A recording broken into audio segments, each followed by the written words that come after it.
ये कहानी शुरू होती है शाहपुर नाम के एक छोटे से गांव से, जहां रहते थे 3 जिगरी दोस्त, रायस्टार, ज्ञान भाई और अज्जू भाई। इनकी दोस्ती इतनी गहरी थी कि लोग इन्हें दोस्त नहीं बल्कि भाई कहते थे। तीनों ने मिलकर मेहनत करके एक छोटा सा ढाबा शुरू किया। धीरे धीरे वह ढाबा पूरे इलाके में मशहूर हो गया। वहाँ का खाना इतना स्वादिष्ट था कि दूर दूर से लोग खाने आते थे। जल्द ही ढाबा इतना फेमस हो गया कि देश विदेश के लोग वहाँ आने लगे और इनका मुनाफा भी बढ़ता गया। लेकिन किसे पता था कि ये खुशियाँ ज्यादा दिन टिकेंगी नहीं। ढाबे के पीछे एक घना और डरावना जंगल था, जिसमें कहा जाता था कि सूखा लकड़ा नाम का एक भूत रहता है। गांव वालों का मानना था कि जो भी उस जंगल में गया वो कभी लौट कर नहीं आया। एक दिन ढाबे में लकड़ी खत्म हो गई। ज्ञान भाई और अज्जू भाई जंगल से लकड़ी लाने चले गए। जैसे ही वो दोनों पेड़ काट रहे थे, तभी झाड़ियों के पीछे से एक अजीब आवाज आई, ठुंग ठुंग ठुंग ठुंग ठुंग। और फिर सामने आया सूखा लकड़ा, एक लंबा भयानक सूखी लकड़ियों से बना हुआ भूत। सूखा लकड़ा ने ज्ञान भाई पर हमला किया और वहीं उसे मार डाला। अज्जू भाई ने ये देखा और भागने की कोशिश की, लेकिन सूखा लकड़ा ने उसे भी नहीं छोड़ा। अगले दिन जब ढाबा खुला, रायस्टार को कहीं भी ज्ञान और अज्जू नहीं मिले। कुछ देर बाद उनकी लाशें ढाबे के एक कमरे में पड़ी मिली।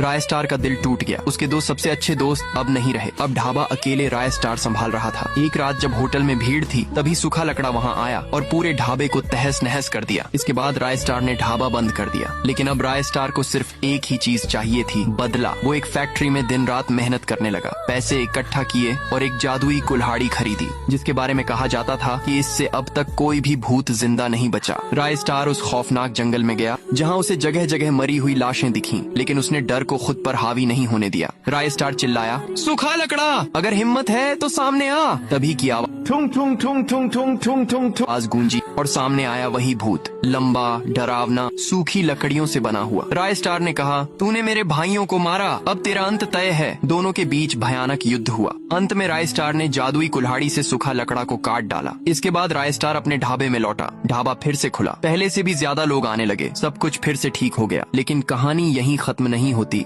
एक दिन एक छोटा लकड़ी जैसा बच्चा ढाबे में आया और रायस्टार की तरफ दौड़ा। लेकिन रायस्टार ने देखा कि वो कोई बड़ा खतरा नहीं है, सिर्फ सूखा लकड़ा का बच्चा है। उसने उसे माफ कर दिया और कहा, बदला मैं तुझसे नहीं, तेरे बाप से ले चुका हूँ। तू जा और कभी वापस मत आना।